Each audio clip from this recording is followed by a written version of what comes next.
Access Fort Wayne offers reflections of our community. Production facilities provided by Access Fort Wayne are a service of the Allen County Public Library.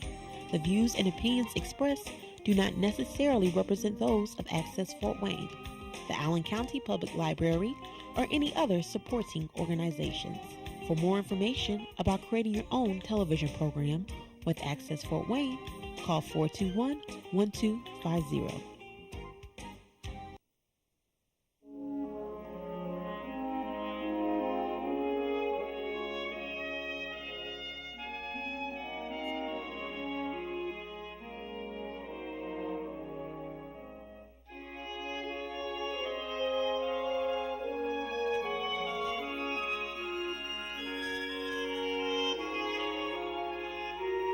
Looks about who just sat there and waiting.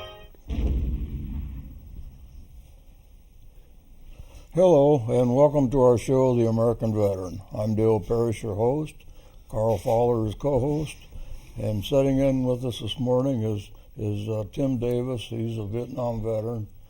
We'll be interviewing him for another show a little later. Our guest today is Bob Lung. He's a Korean War veteran. He belongs to our Chapter 1 of the Korean War Veterans Association. Welcome to the show, Bob. Thank you very much. Glad to be here. You know, I'm a little uncomfortable doing this, but No, I'm just not up to speaking like. when did you go into service? I went in April of '48, and I went to Japan. And I was there for 38 months, downtown Tokyo. And then I was supposed to get out in April of '51, and by that time, President Truman had tacked a year onto me because of the Korean War going on. And so I re-enlisted while I was over there. What do you know, 6 months after I re-enlisted, they sent me home. But I came back and I went to Fort Riley, Kansas. I didn't like that, so I volunteered for FECOM again, Far East, and I got Korea. And I got there in late March or early April of '52. First 3 months I was in motor pool, hauling men and supplies up to the front line and back. And then I got, they can't hurt me. So I volunteered to be forward observer. So you're invincible, you think you are. Yeah. But I didn't mind it. It got a little hairy at times, but that's to be expected over there. But I tell you, when I first went there, we'd come in at Incheon on night, and there was 2 or 3 of us. I don't remember for sure how many. But they give us jeeps to take up to the company that we was going to be assigned to, the 2nd Division, 9th Regiment, Howe Company. And they tried to tell us where to go. Of course, you only use cat eyes on the jeeps, know. Yeah. And lo and behold, we got lost, and we ended up in no man's land.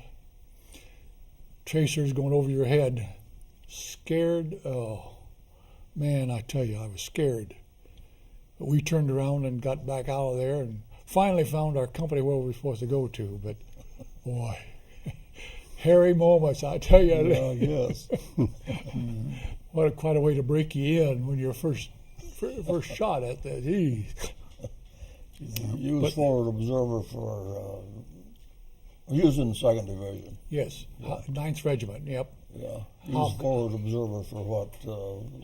Artillery, tanks, anything, mortars, anything that was available. 155s. Yeah, right. Yeah. When I found a target, out there. While I'd call in something and they'd tell me, okay, we're going to use either a mortar or 105 or 155 or whatever, or a tank, which I didn't.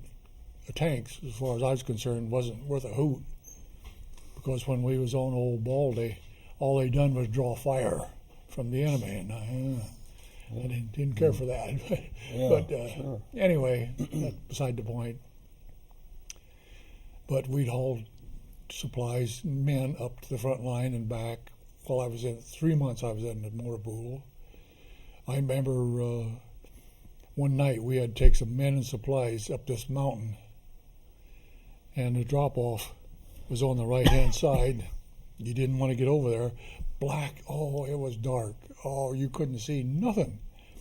It was so dark, I had to have a man walk beside me, right beside my Jeep, to guide me, make sure I stayed in the road. It was just so dark. And then all of a sudden, they sent off a flare, bright, and you'd take off like a bat out of H and go as far as you could, and all of a sudden the flare would go out and dark again. You can't see nothing, you know. Made it all worse. Yeah. Oh, I tell you, that was something. Most of them roads was up one side and down Yes, the other, too. that's right, exactly. Yeah. You didn't want to get over to the right. But I remember that guy walking beside my Jeep to make sure I stayed in the road.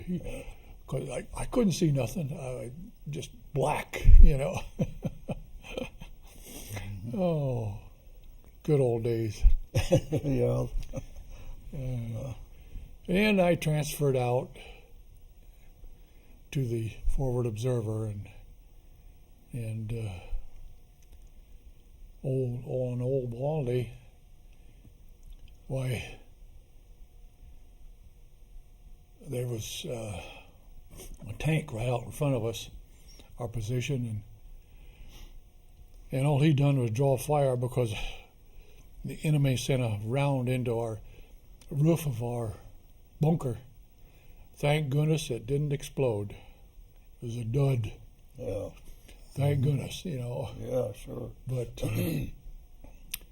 yeah, that was Was you on Bloody Ridge also? no. Okay. No. What, I was what on year Old- was you there? I was in White Horse Mountains, Old Baldy, Alligator Jaws. Yeah. And I know nowadays they got numbers for them, but I Yeah. have no idea what numbers were right. when we were there. But Right. yeah, they and then we went back in reserves for a while, a short period of time, and then come back up to the line. And I remember one position.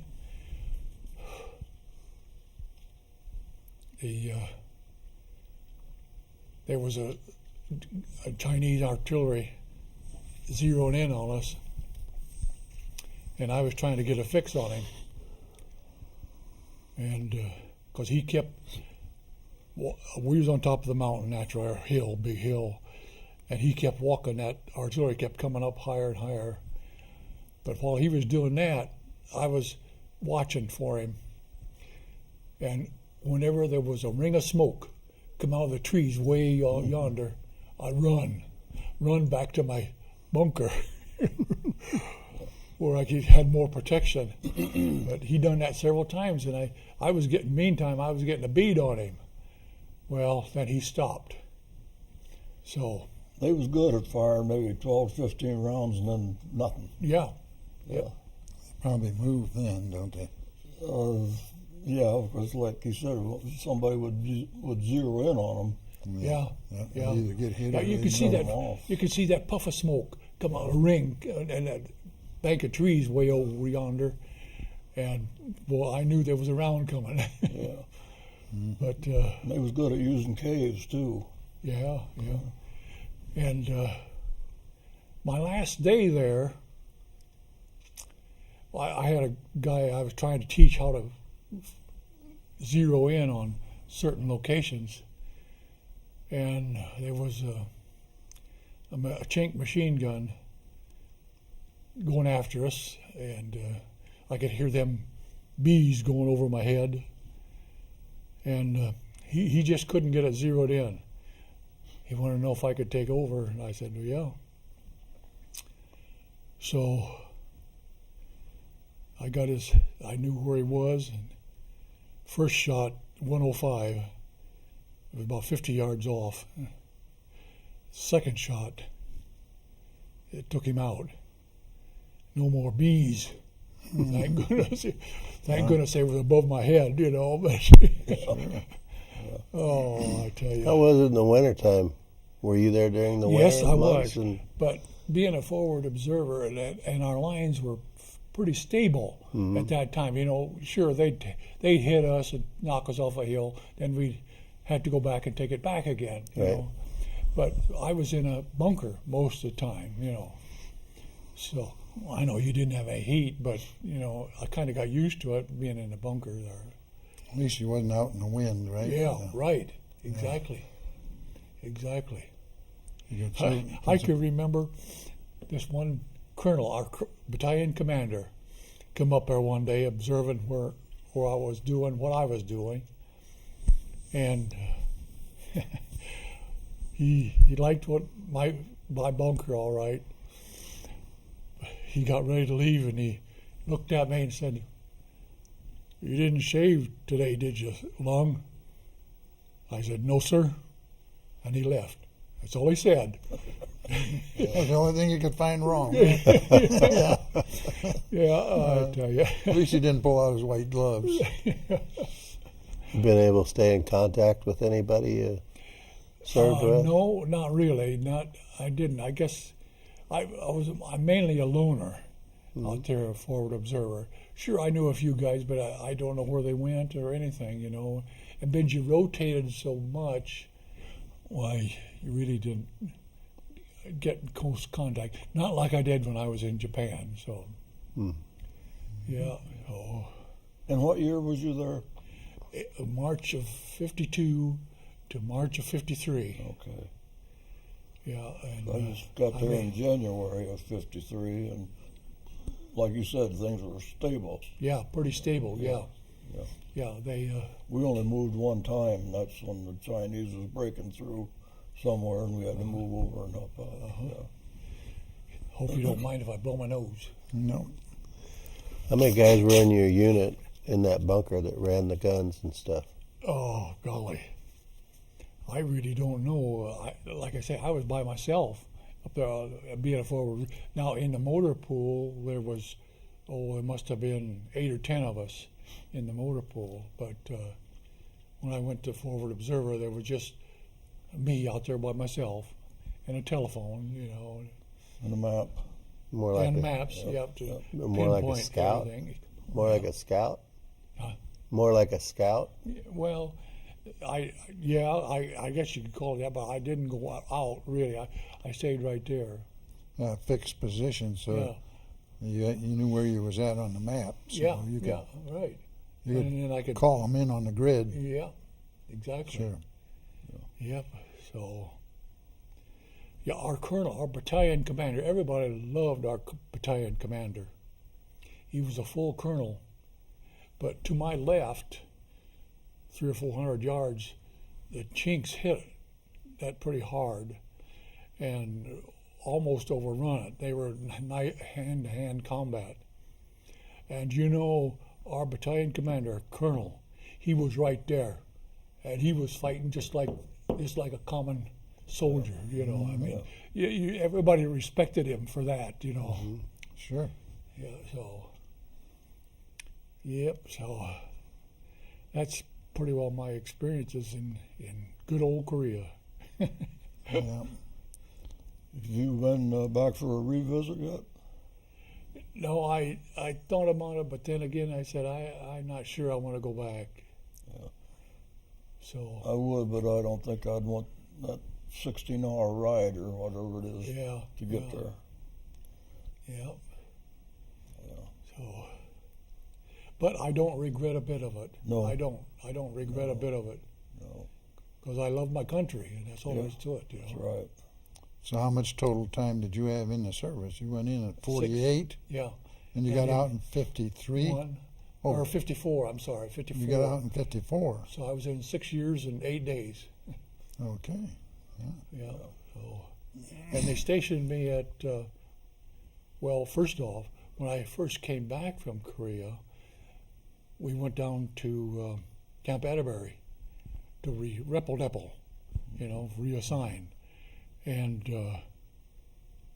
so these 25 or 30 of us had just all came back from Korea, and they chartered a plane, 2-engine plane, with just old propellers, the old type. Mm-hmm. And they sent us out to Fort Ord, California. Well, lo and behold, we were all supposed to be recruits starting in. Well, we got that straightened out. 'Cause we just You come was the back from veterans at that time. yeah. But the thing is, when we left Indianapolis, the Riddle Airlines, I'll never forget that, Riddle Airlines, we got to Chicago, we had carburetor trouble, had to sit down, fix that. Well, supposedly they got it fixed. They took off again and got over Minneapolis, St. Paul. Same thing again, the carburetor trouble, had to sit down again. And all of us, 25, 30 of us, all been back from Korea. We've been okay. But then we took off from there and got out west somewhere. And I looked out the window. That left engine was on fire. I said, oh my word. After just coming back from Korea. But they found an old World War II airfield out there, and they set her down. Oh. When we got out of there, then they forwarded us on to Fort Ord. That's when we were supposed to be recruits starting out again, and we still got that straightened out. So then they sent me up to Fort Lewis, Washington, for my last year in service. A National Guard outfit is all it was up there, and I went into supply up there, and we had a warrant officer that, some reason, he take a dislike to me. I didn't do nothing to him. I just got there, but I was a staff sergeant at that time, and I had a few medals, but I think that was the only reason that he didn't like me. You had some and he didn't, probably. Yeah. Just jealousy, yeah. Yeah. Mm-hmm. But I stuck it out till May of 54 and got out then. So them were good old days. Any other family members that was in the service, or? I had a son-in-law that was in Air Force in the 80s, and he got out. But that's about all right now. I had a granddaughter that went in the Marines out of high school. Her last week of training down in South Carolina, they hurt her back. And she's got back problems now. She goes to the VA here in Fort Wayne, and she works there. But that's about all, yeah. So my story isn't very. I don't have. That's pretty good. Yeah. When you delivered supplies, you use the old deuce and a half, or Jeep, just A a Jeep? Jeep with a trailer. Yep. well, I'll be darned. Yeah. Yep. Those darn things would be so heavy that you'd have to put it down in four-wheel drive and low gear to make it up some of those hills, I was so loaded, Yeah. What was you hauling? C&K rations, ammo? Anything they needed up on the front line, men and supplies of any kind of supplies, Okay. Probably mail.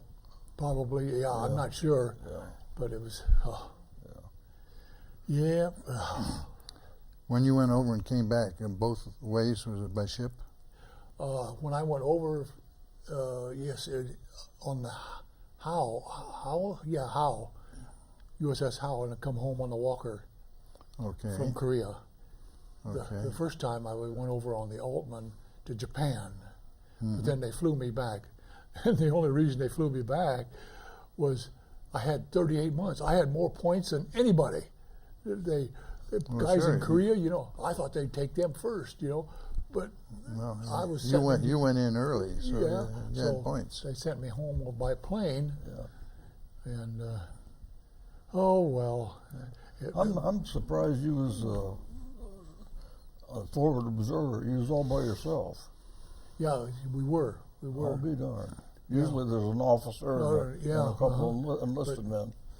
No, just me. Yeah. Oh, I can still hear them bees going over my head, though. I'll tell you. Yeah. No R&R, no fun time in the city. No R&R, no fun time Oh in yeah, the city. oh yeah. you- I went back so to you Japan. did come off. Yeah. Every now and then. Yeah, I got 5 days R&R in either October or November of '52, and the thing is, they took me right to Tokyo, Japan, right where I was stationed before, a year before, you know. You knew the town then. Yeah, right. Well, you stationed in Tokyo for a couple of years, you For said? 38 months. 38. Oh, jeez. Yeah, Yeah, what was your job there? we were strictly guard company. A what? All we done was guard. Oh, We had the PX, we had SCAP offices, Supreme Commander of Allied Powers offices, motor pools, PXs, a lot of different places there in downtown Tokyo. yeah. Yeah. Did you fly into Johnson Air Force Base there, Tokyo? No. I don't remember what base. Was it Tachikawa out there too? Because I had a buddy that was in Tachikawa, but Okay. I don't remember what base it was when they flew us out of there. They just wanted to get me home because I had too many points. They go, with 38 points, why? Yeah. Well, the reason I asked that is when I was at Camp Drake coming home, they put me on duty to ride one of the buses out to the airport, Oh. pick up the guys who are going on R&R, bring them back to the compound there, and then nicest group of guys you ever met. They wouldn't even say a cuss word, you know, Yep. because they don't on R&R and they didn't want any of that canceled Sure. because they'd go right back to the front and they get in trouble. You know. Yeah. So they was I was a perfect gentlemen. I would come into Camp Zama when I first went to Japan, and they sent me into Tokyo from Camp Zama to Daiichi Building, which was MacArthur's headquarters. And they told me where to go, and I walked up there and went in his colonel's office. And EK said, "Okay, let's hear some Russian." I said, "What?" "Yeah, let's hear some Russian." "I don't know any Russian." That's how screwed up the. But that's what they was looking for, was Yeah. somebody that could if speak it. If I'd have known Russian, I'd have probably had a good job, you know. Yeah. How was the attitude of the people around Tokyo after World War II? Well, With what they happened? were pretty humble. In '48 and '49, especially when I was there, they'd bow to you all the time, you know, and really humble. But the time I left in '51, their attitude was changing. They were getting more independent. They're getting more westernized. Yeah. Yeah. When I was there, you could walk down the street. You could have pulled your wallet out and dropped it.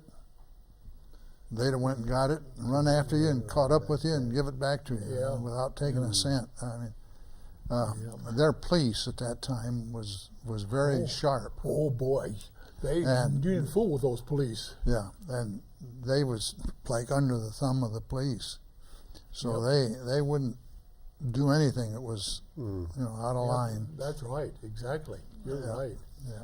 Yeah, because every May Day, May 1st, we'd had to go on guard. We had to keep our rifles in our room ready to go. But there was never any trouble because the Japanese police made sure that there was no trouble. Yeah, they were a conquered nation. They looked to the U.S. as, the ones that won the war, and they knew that if they messed around with any of the soldiers or anything, that would cause a scene. It would cause Yeah. a investigation. So we're this way, and they'd be under the gun. So they behaved themselves You guys are probably, Army is probably dropping a lot of money in their into their society too, with all you troops and U.S. being over there. Got them back on their feet. Look where they are now. Oh, yes. Yeah. You know. Yeah, I'll say one thing. MacArthur done a good job of setting up a government over there, General MacArthur. Yes, he did. Yeah, he did. He knew what he was doing. And boy, when Truman fired him, ooh, that was bad time in Japan. I mean, the people really didn't like that. Because they really loved MacArthur. Because, like you say, he was the occupier. He led the troops. So But he was fair yeah, to them, and they, they respected him for being fair, yep. being honest. Yep, many a time I've seen him go by. But the only thing I had against MacArthur, only one thing I think, is when he would go by our building when I was on the guard in front.